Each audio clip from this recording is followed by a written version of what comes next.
Hi there, welcome to Kneppy Invest and welcome to Friday, the 28th of November, 2025. Time is currently 2:29 p.m. So about an hour and 40 minutes left of trading, not only today, but this week. This morning I woke up. First thing I usually do is play Wordle and then don't Wordle.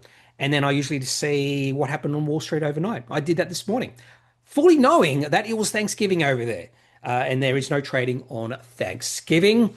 And today is Black Friday here. It's going to be Black Friday over there. It makes sense why they have Black Friday because they're transitioning from Thanksgiving to Christmas. There's no, I don't understand why we have Black Friday here apart from a marketing thing.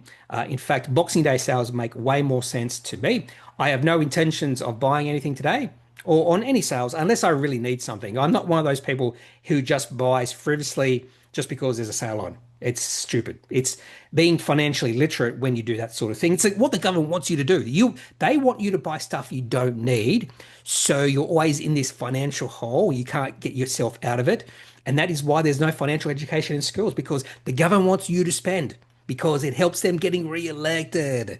So consumerism is a big part of the GDP and the economy growing, and they don't want the economy to be shrinking. Hence, they want you to spend and they don't want you to be financially literate. If you're financially literate, you're way less likely to buy on these sort of days. So happy buying if you're buying stuff you don't need, which I will not be doing today or any other day like today. Okay, rant over. Now on to the ASX today. I'm going to say today was actually quite interesting. And the main reason why today was quite interesting, apart from it being, we weren't going to see much action today because Wall Street was closed overnight.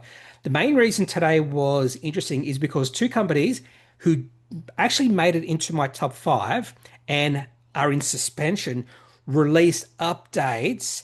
And one of these updates, I think, is significantly worse than expected. Maybe not significantly. Maybe I'm being a little bit overly dramatic. And this company is Corporate Travel Management. They've been in suspension since they were supposed to release their results, but I think the auditor had some red flags, and there was a bit of an update today. So I'll talk about that company. In fact, it's the stock of the day. And another company, DGL, they really or had their AGM, and they released a trading update, and bit of a crappy start to the financial year for that company. Neither company share price is up or down because they're both in suspension. But I would imagine the next time both these companies trade on the ASX, we're going to see significant drops in the share price. I would not be surprised to see Corporate Travel Management drop 50%. I would not be shocked. DGL maybe not as much as 50%, maybe 10, 20% or so. But it's going to be interesting to see how the market reacts when both these companies go back to trading. The other three companies in the top five, one really good news story or announcement in the top five. The other two actually a little bit negative as well. So in terms of announcements on the ASX, in at least in my top five, fairly negative day. Okay. And now what I'll do is I'll go through the ASX today, have a look at the best and worst performing sectors, indices, companies. Then we'll go through that top five. I have no chart of the day planned at all. Maybe one or two. I don't know, but nothing planned yet. Okay, so our market actually did start in the red. I don't know why. And we have gone to the green during the day. Talking about the XAO and XO, even the XTX, the tech, started in the red today. So we've actually had a nice little rally, small rally. I'm wondering, are the American futures trading right now? I have no idea. Let's have a look. I'm going to have a look. We've got a 1 minute chart. And oh, they are trading. So the American futures are trading, and Nasdaq is up, and Dow Jones is up as well. So looks like we're going to finish with a pretty good. We're going to have a pretty good week in the United States. So remember all that bearishness last week? That's just gone. Even though there's still bubble talk out there, all the bearishness is just gone. It's evaporated. It doesn't take much, does it? Anyway, so that's what's been happening today and this week. Well, not really this week, but we've had I suppose, a good end to the week. In fact, if we go back to the XJO and have a look at the weekly chart, we are up 2.51%. So the run of four really bad weeks in a row has come to an end, and the XJO is right on that resistance area. So it is struggling to get above that resistance, which was support. Now it's resistance.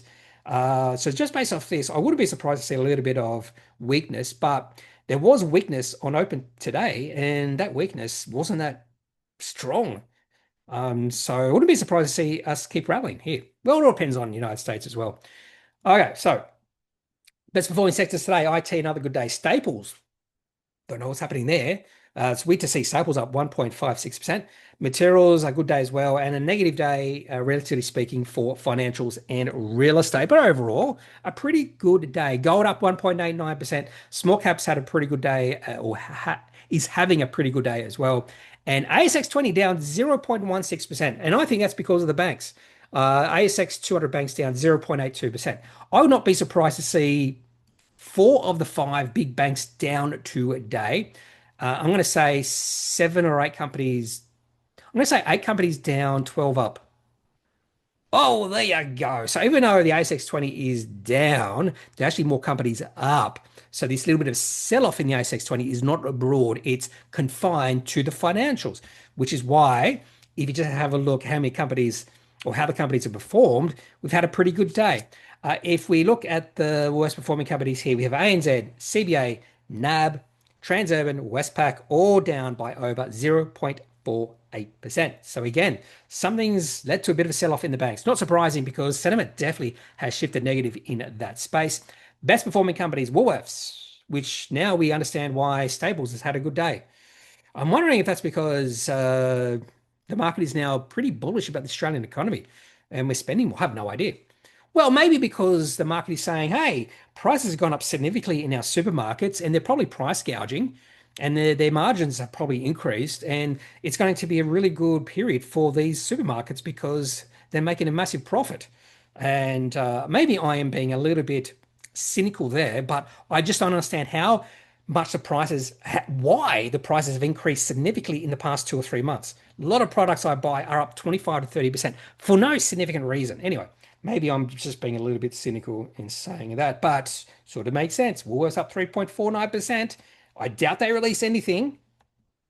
Let's have a look. They did not. And I wouldn't be surprised if that's one of the reasons. Okay, the cynical part of me is really coming out today. Okay, let's turn our attention to the top five, no, the top gainers. Okay, so nothing much to choose from here. A company called European Metals Holding is in my top five stocks of the day. It was going to be a stock of the day, but I thought corporate travel management was, yeah, corporate travel management, I think deserves to be number one, not for good reasons. Papyrus Australia up 31%, but it's a very small company. And I did see that announcement and I just moved on. Really, I didn't have a close look at that particular announcement from Papyrus or whatever it's called. Make paper or something, I have no idea. Share price is also only 1 cent. Here we go. Biogradable collar keeper contract executed with PPY, that must be the counterparty. And this company executes contract with TBS Mining Solutions. They also had, looks like an AGM today. Anyway, the share price up 25%. But if you have a look at the chart, this company is just, yeah, it's a big blur. There was a little bit of interest in this company a few years ago. Well, actually, there was a little bit of interest in this company on the 20th of August. Share price up 220%. That interest died away really quickly, didn't it? But if we go back even further than that, there was a fair bit of interest in this company. Yeah, late 2020, share price got up as high as 10 cents. I can't remember why, but that interest faded away. And you can just see what happens when you have 1 day interest in a company. Share price can rally a lot and then fall away almost immediately. So beware of these sort of situations. So just because there's a really big volume 1 day doesn't necessarily mean it's a good thing moving forward. Other top gainers today, nothing much here.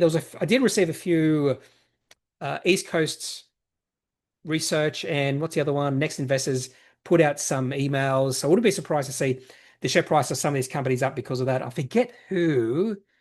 I think it was actually yesterday. And a company did receive a price query from the ASX why the share price is up, and that's because Next Investors recommended them or something. Coronado Global Resources, share price up 18.6%. I could definitely understand that. There is a bit of doubt, maybe not doubt's the right word, but there has been a little bit of a higher risk for this company surviving. In fact, I think, what was it? I forget exactly which day it was. The 11th of November, share price dropped 28.4% on that day.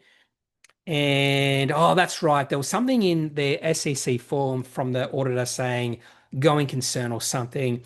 But they did sort of release an announcement today that de-risks the company to a certain extent. Financial support transaction agreed. And the market doesn't like risk. Well, I suppose most of us don't like risks. And that's all this is. There's less risk for this company moving forward, and the market likes it. We'll just have a quick look at the chart for this one. Share price all over the place. I had been trading this one. I'm not trading it now. And yeah, the chart, it was looking really good. And then they had that bad day, and I took my profits, but share price on the chart could look better moving forward if the risk remains where it is right now. Maybe, I don't know. And the price of do they do thermal coal? I'm assuming they do thermal coal, and if thermal coal prices rise, maybe they might do fairly well. Or metallurgical coal. I don't know which one they do. But they did mention the price of the coal they do mine has remained suppressed. Okay, that's it for top gainers by percentage change. Top gainers by market cap. We have HMC Capital again. Select Harvest issued a nice little report a few days ago. But there's nothing here. Lithium. So quite a few lithium companies here. European Lithium, Gallon Lithium, Lake Resources, another lithium company. So lithium has had a rebound, it looks like. In fact, Lake Resources up 25.42%. It's a pretty good day. Okay, I think we can move on because I can't remember seeing any announcements from these companies. Let's have a look at the top losers. These are a bunch of losers. Veem is in my top five. Share price down 24.68. I think there might be a bit of an overreaction from the market. Maybe. What else? Australis up. Was it up yesterday? Yeah, it was up a fair bit yesterday. So this is a bit of a dip. Sometimes you'll see this when the share price of a company goes up a lot one day. The next day there might be a little bit of a dip, and that could be good buying. Australis. What else? Nothing much here to really talk about. Active Port, they've been releasing announcements a lot recently. Share price up 7.69%. Just want to have a look at the chart for this one. Actually, what I might do is we'll have a look now. I was going to say we'll have a look at the chart later at the end of the video. Yeah, there's been a lot of interest in this company, and they've been releasing a lot of announcements, and I think they've been releasing too many announcements. Maybe it's just been information overload or something like that. If the share price drops below 2.2 cents, that would be really negative. And the last time they released something positive, maybe 11th of November, share price did go up 12.5%, but there was just no follow-through interest. And all the volume has just gone down. So I don't think I'll have this on my watch list much further because the interest has not been maintained. What else do we have here? Top losers by market cap. Advanced Energy. So this is a new company on the ASX. They released results yesterday, if I remember correctly. I can't remember. Share price initially went up. Now it's down to $1. That's right. They beat prospectus forecast. So it's interesting the share price is down today. Might be a nice little buy. And what else? That's it. Oh, Sensen. Oh, Sensen down. By the way, we had that little poll I had last week. I should have a look if YouTube Studio. I'm going to do it now. The poll results. Although it's not the end of the week, is it? I used to have this site bookmarked, but content, posts. Let's have a look. Which of these 90-cent stocks will be highest at the end of the week? The majority of you picked Alkane Resources. So we have Alkane Resources. We also had PointsBet coming in number 2. Number 3, MLG, and Adrad, which I put the wrong TIG code, coming in number 4 with only 10% of you. So there were 49 votes. So only 4 or 5 of you, probably 5 of you, picked Adrad. Let's see who's won this. We'll start off with the one with only 10%. Adrad, share price, $1.03. Pretty good week for Adrad. Now, the week hasn't quite finished yet, so this could change. MLG, 86 cents. Oh, share price has gone down. Oh, this is exciting. So those who picked MLG, sorry, you have lost. Well, you haven't lost anything, but pride maybe. PointsBet has gone down as well. Interesting. 89 and a half cents. And finally, the company you picked, you thought you had the highest confidence the share price would be the highest out of these four companies. It's between that and the lowest confidence company. So let's have a look. Alkane is, oh, now it is close, but at this point in time, Adrad is winning over Alkane Resources. There you go. Now, I will confirm this in another hour and 30 minutes. Adrad. I'll put another one of these polls. I actually do like doing these little polls. Anyways, that's at this point in time. Okay, on to the top five stocks of the day. By the way, I should actually check to see if any interesting announcements have been released recently. I did check. That's how I got DGL. I did check this before I started recording. Oh, that's okay. Change. What's happening? It sometimes ComSec can be really dodgy at times. So let's see if anything's been released since DGL. Price sensitive, please. Come on, update. There we go. We've had as per Mont release results. Share price has not moved. In fact, the share price of that company is low, below 1 cent. And I don't really care about BTC Health. DGL is not trading now. And talking about DGL is company coming in at number 5. It only got there because I did see this AGM address to shareholders. And I actually did have a look at it, not expecting much from it, but they did have a trading update. Now I don't know why DGL is not trading now. Is it because they failed to release their financial results? If that is the reason why, yeah, it's fairly a similar story today. So we can actually determine this by going to the end of, where is it? Where's suspension? Here we go, suspension for quotation, the 1st of October. And they did not release their relevant periodic report by the due date. Quite a few other companies are alongside of, including MedAdvisor. All right, so why is DGL in the top 5? It's because of a trading update. Now, before this company went into this suspension, this chart was actually starting to look actually quite interesting. There was definite breakout here. Now, it wasn't a breakout on any news, if I can remember.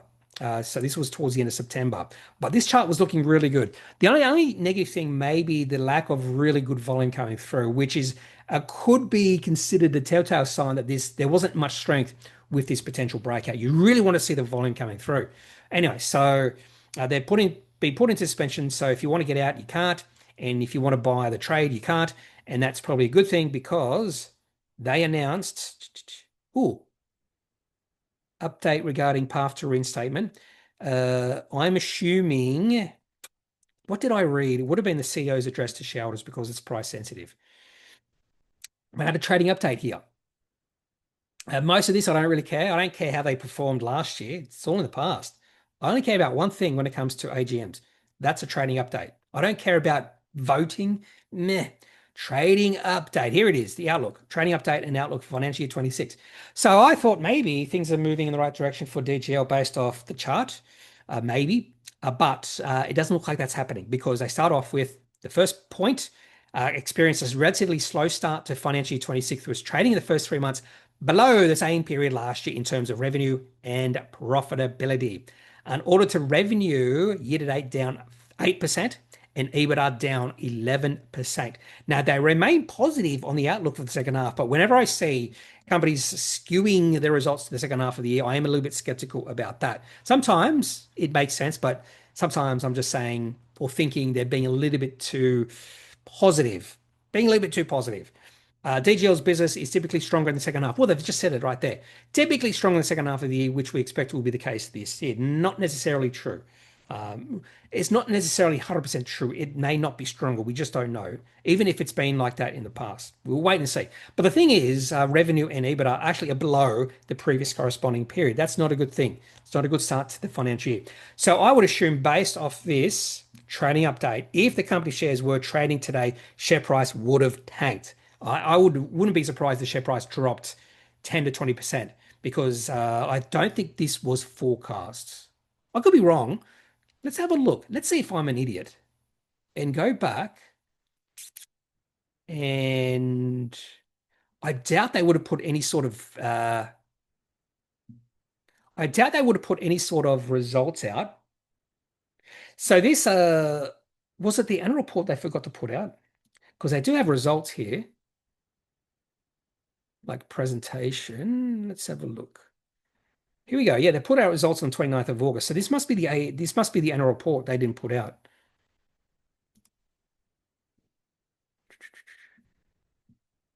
No, there's the annual report. I have no idea what they didn't put out because they've got results here, preliminary final report. They've got the annual report. So I'm not sure exactly what they did not put out. Anyway, I'm just going to have a look to see if they had any sort of guidance. They mentioned improved results in financial year 26. So they were saying results were going to be better in financial year 26. And at this point in time, it's not. So I think the share price would have plummeted today. I'm going to I would say 20%, maybe 10 to 20%. And the very fact the company has been in suspension, I think when the company shares start trading again, unless they put out a positive update, share price would fall. I'm going to say 25%, particularly because share price had rallied a fair bit. So I wouldn't be surprised to see share price drop back to say 35, 36 cents. And who knows when that's going to be. Okay, so that's DGL. Coming in number 5. Coming in number 4, we have Altech Batteries. Share price down 12.9%. I don't really follow this company all that closely. I'm assuming they have that high grade, what's it called? Alumina. I forget what it's called. I don't really follow this company at all. So, yeah. Anyway, they released board and management changes. Now, this, to be honest with you, is a major. Well, I'm not going to say it because I can't swear on. I don't want to swear on the video, but cluster F something something something. So it seems like there was a large shareholder who wanted their own people on the board or something. So uh, oh, misspelled here. Tenounces. You don't have spell check. The board of directors denounces significant changes to its composition and management following a recent approach by Altech Advanced Materials AG, 20% shareholder, and together with the Deutsche Balaton Group holding a combined 28%, which represented its intention to lodge a serve notice under Section 2.9, blah, blah, blah, blah, blah. Which resolutions we put to shareholders for approval to replace and reduce the current board. So obviously these 28% shareholders don't like the board. They want someone else. Maybe their own people. Maybe their own people. I would assume it's their own people. They want control of this company. The current board, funny enough, said, well, we don't agree with this. They said believes the proposal is unwarranted and opportunistic. So the board says, this is opportunistic. We don't agree with it, but we're going to give in and we're all going to resign. That's what I took out from this. The current board carefully considered mounting a defense. However, it can ultimately recognize that pursuing a public corporate battle would create significant disruption, commercial uncertainty, and necessary financial costs. So we're all going to resign. And these are the people that resigned, including Iggy Tan, CEO and Managing Director. Whilst the outgoing directors and management are disappointed by the cause of events, etc., etc., I was just thinking, giving in, just giving in. You've just all resigned. Maybe they knew the writing was on the wall because I don't really follow this company all this closely. Maybe shareholders hate these people. Maybe this company's really been disappointing. I don't know. Anyway, so for some reason, I thought this company was completely something else. Maybe they've just completely changed direction. Here we go. I thought this was like a Lumina. What I forget what they call it, but the really fine grade Lumina or something. They call it Silumina. I don't know. Anyway, so that's all tech coming in number 4. Let's have a look at the chart for this one. And I am assuming this is a story stock. And oh, gee, the share price went on a run. Massive increase in share price on the 30th of September. And this is another case where it looks like there was a breakout and the breakout completely fell away, completely collapsed about 2 weeks later. Look at that volume coming in, a lot of selling. And the selling just continued. Share price went from a high of like 6 cents all the way down to 2.2 cents. I'm wondering if that's all it is. I'm wondering if it's just this bit of tension that has led to the share price collapsing. But we've seen this in past with the company. Look at the share price going on big runs, very short, very short runs, and then the share price just pulls back. So that is telling me there's a lot of selling. So whenever the share price goes on a run, a lot of people selling, which means for me, a lot of shareholders don't have much faith in the long-term viability of the company. When you see a lot of selling coming just because the share price goes on a run, and if we have the long look at the longer term chart, yeah, nothing much to see here. In fact, the share price right now is near the long-term low. It's like the COVID-19 lows. Anyway, bit of tension in the board with at Altech, and four guys just resigned because they just gave in, even though they thought it was a bad idea. Fight for your company. That's what I say. Fight for your company. Just don't give in like that. Jeez. Coming number three, we have Veem. It's not V33, it's VEE. They did release a training update last night. And immediately I thought, oh, this is a negative trading update. And then I thought, it's not as negative as what you might think. Let's have a look, see if I can find it. Here it is, trading update. And the reason it sounds pretty bad initially is because they mentioned that the first half has been slower than anticipated, due to a delay in receipt of ASC orders post signing the contract. So the first bit of that sentence sounds negative, and then the second bit sort of alleviates your negativeness because it's not anything structurally wrong with the company. It's just there's a bit of delay in receipt of orders post. The company has begun to receive the ASC orders, and this is expected to continue at the end of the calendar year 2025, setting up a very strong second half. And I sort of can understand why the second half might be stronger here. They expect revenue 24 to 26 million, EBITDA sort of flat, and net loss in the range of 2 to 3. Second half expected to be stronger than the first half. They don't have any numbers here at all for the second half. Anyway, so that's why the share price is down. But I'm thinking, initially I thought, no, maybe the share price won't drop as much. So I was a little bit surprised the share price is down 23.8% and is near the low. Now, initially, share price didn't drop all that much. It's only down 5%. Anyway, so maybe the market is overreacting for this one. Let's have a look at the chart for Veem. In fact, what I might do is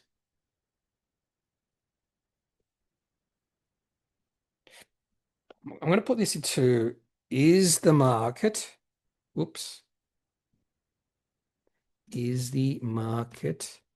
over? Oh, look at this. I'm typing without looking at the keyboard. Overreacting. Whoops. I'll look at now. Share price down 23%. I have to look at the keyboard when it's numbers. And then what I'll do is shift, and then it could be V. Let's see what ChatGPT. I actually impressed with what ChatGPT has been spitting out recently. And it says here the market is probably reacting to the near-term numbers, not the long-term setup, and maybe overreacting given what Veem actually said. Okay, I like you, ChatGPT. That is what I thought, but that's confirming my own thoughts. So you shouldn't just say, "Hey, ChatGPT said this, so I must be right." Maybe we're both wrong. Anyway, because markets hate losses, uncertainty, delays, negative EBITDA, defense program timing issues. Is the market overreacting? Likely, yes. Demand hasn't disappeared. Defense pipeline is strengthening, not weakening. Guy Road upgrade cycle reverses a sales drag. Veem is still positioned for financial year 26 growth. Okay, there we go. My view, likely overreaction. There you go. Let's have a look chart for this one. The share price had dropped a lot, was in a really good downtrend. They released something positive on the 30th of September, but that did not last long. Nice little bounce, hit sort of resistance, and then it's gone back down. Uh, So anyway, not my favorite looking chart, but again, I think maybe the market is overreacting. Now on to a good news story. European Metals Holding share price up 82.61%. In fact, at one point today, the share price was well over 100% higher than yesterday. Approval of up to 360 million Czech government grant. 360 million euro Czech government grant. So it's up to 360 million. So it could be 5 cents. Well, 5 euro. It could be 5 euro, 15 euro, 500. I'm being a little bit stupid saying that. But under the Strategic Investments for a Climate Neutral Economy program, administered by the Ministry of Industry and Trade of the Czech Republic for the development of the company's flagship Sinovac lithium project. Anyway, they actually do mention here the final amount of the monetary grant will be conferred upon formal award and may be less than the maximum amount. I would say it's definitely going to be much less than the maximum amount, but even so, it's still a nice little grant, possibly, probably. We'll say probably. We just don't know we just don't know the numbers. So in a way, the market is sort of guessing here, but it does sort of de-risk the company a little bit. I do like this announcement. I'm going to do exactly the same thing. I'm going to go to ChatGPT. It just says, so what you can do is go Command A, copy. Is market overreacting? Market overreacting, share price up 80%.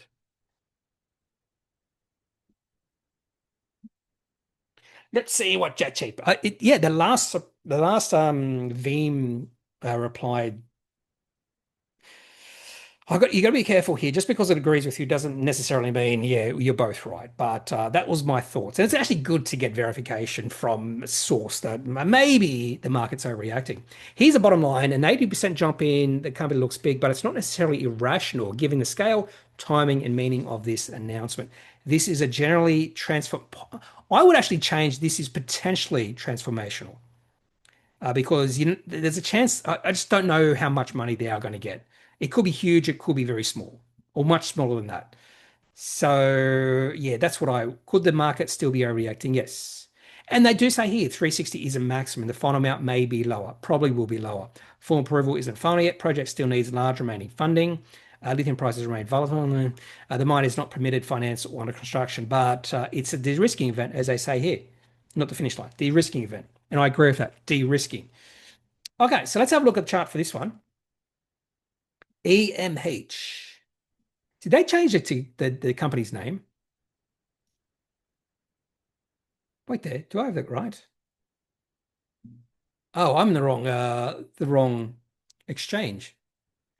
There we go. We have seen a little bit of selling. Look at that share price just taking a massive rise back in March and then fell away. This candlestick looks similar. Share price has fallen a fair bit today. So we have seen a little bit of selling. Yeah, I don't know. But I definitely think the floor has been reached, which is understandable because this is a lithium company and lithium prices started to turn up.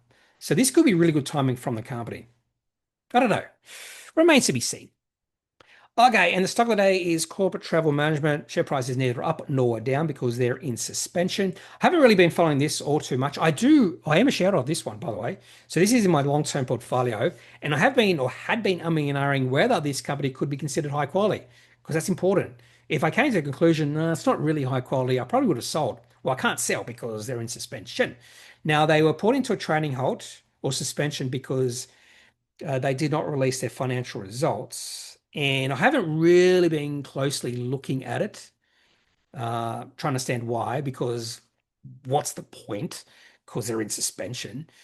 And yeah, so the voluntary suspension is requested. The company is not yet in a position to make an announcement regarding potential rectification and restatement of the company's previous financial statements. So they made some accounting errors, it seems like, in previous years. On occasion, you will see this done. Now, based off what I have read, it seems like the results of the company have been signed off by the auditor, and then the new auditor, Deloitte. So they had Price and Waterhouse, whatever it's called, and they had Deloitte, and Deloitte said, something's dodgy here. And then Corporate Travel Management got KPMG in the K to conduct a forensic review of certain aspects. Yeah, here you go. Following Deloitte's, so I could be a little bit wrong here. So Price and Waterhouse were this company's auditors, and then they hired Deloitte, and Deloitte identified potential material adjustments related to the European region and to the revenue recognized in financial statements of their CTM UK group. And then Corporate Travel Management got KPMG to have a close look, a forensic look, I suppose. And they found some very troubling things here. So, based off what I've read, I don't know if this would be considered fraud just yet. I wouldn't go that far because that is implying it was intentionally done. It seems like they recognize revenue a little bit too aggressively. That's probably a good way to say it. They recognize revenue a little bit too aggressively. And in fact, KPMG mentioned, if I can find it here, in fact, they do mention here the circumstances which led to recognition of revenue by CTM Group in relation to a large customer contract carried out by CTM UK Group in 2021 to 2023 and which have since concluded £45.4 million. Those particular concluded customer contracts. But the very important mention here is da, da, da, whilst KPMG's work is ongoing, material restatements are required to reverse revenue in relation to the concluded customer contracts and to revise the amount of revenue previously expected to be reported in financial 25 statements, given that relevant revenue is not highly probable under AASB 15. A financial liability reflecting any refund to the customers for these amounts will also need to be recorded retrospectively. Now, I don't know about that last comment because it seems like they've been really aggressive in recognizing revenue that was not highly probably coming to them. So they overstated the revenue, should have been lower. But that last comment, refund to customers, tells me maybe they're also overcharging. So there's a chance they were recognizing revenue a little bit too aggressively and possibly overcharging customers. That last comment, that's what it seems like it's saying. And then the amount of revenue that is pre-reverse, etc., etc. So it's a fairly long one. I also put this into ChatGPT. I just wanted to see what it says. And this is what it says.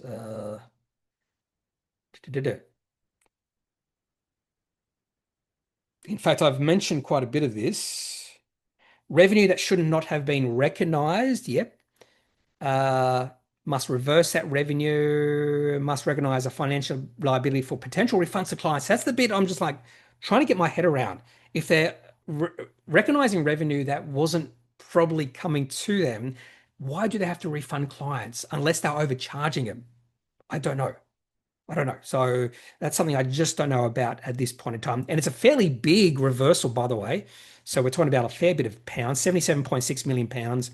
Funny enough, they put the pound sign and then, oh no, sorry, that's stupid. I'm being stupid then. 77.6 million pounds. I was going to say they had two currencies there, but I don't. Over 3 years. Anyway, how serious is this? Really serious. They've stood down the CEO for CTM UK and Europe. Says he temporarily stood down. If they absolutely stood him down or her down, that would be a sign that maybe there was some fraud happening. I'm not there yet. I did see some few people say this is fraud, but I wouldn't say it just yet. And then a few people I'd say, including my favorite Capital Brief person, the RBC Capital Analysis said, far worse than expected and a client overcharging scandal. So that's the other thing, client overcharging scandal, affecting possibly a third of European revenue. So this is the thing I'm getting. This is far worse than expected. I didn't expect this. This isn't a timing issue. It's a major trust and governance problem. Anyway, so It's not going to destroy the company, but the share price will drop a lot when they go back to trading. It's going to drop a lot because a decrease in trust. Um, yeah, it's going to be negative for the share price for corporate travel management when they go back to trading. If you have any other thoughts on this one, because initially I thought this was just overcharging, not overcharging. I thought this was just recognizing revenue a little bit too aggressively and not overcharging, but it seems like it might be the two. And if they were overcharging, doesn't necessarily mean, even though recognizing revenue doesn't necessarily mean it's fraud, but I think we need a little bit more information at this point in time. And also that CEO, it said temporarily suspended. Actually, we'll go to that management update, see if he's been not temporarily. Yeah, Mr. Hilly has been temporarily stood down as CEO with immediate effect, not of the whole company, but CTM UK and Europe. Okay, if you have any thoughts about this, I'd love to hear you because it's been spinning in my head. What's actually happening? Is it fraud? That'll be really, really bad if it is fraud.